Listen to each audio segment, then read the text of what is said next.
normally would be much more aggressive with kings and jacks.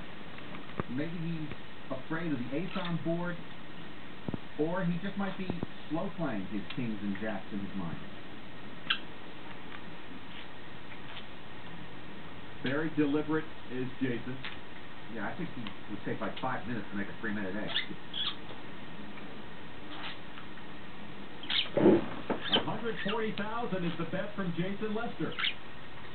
And now, the heat on Amir Vahidi. How much money do I have?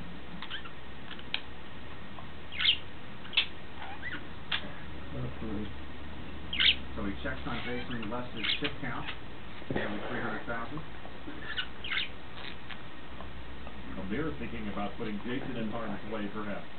Yeah, Amir actually might have been slow playing his kings and jacks, thinking he's best. And he is going to put Jason Lester all in. So it's up to Jason Lester now. His tournament life would be on the line if he calls, and of course,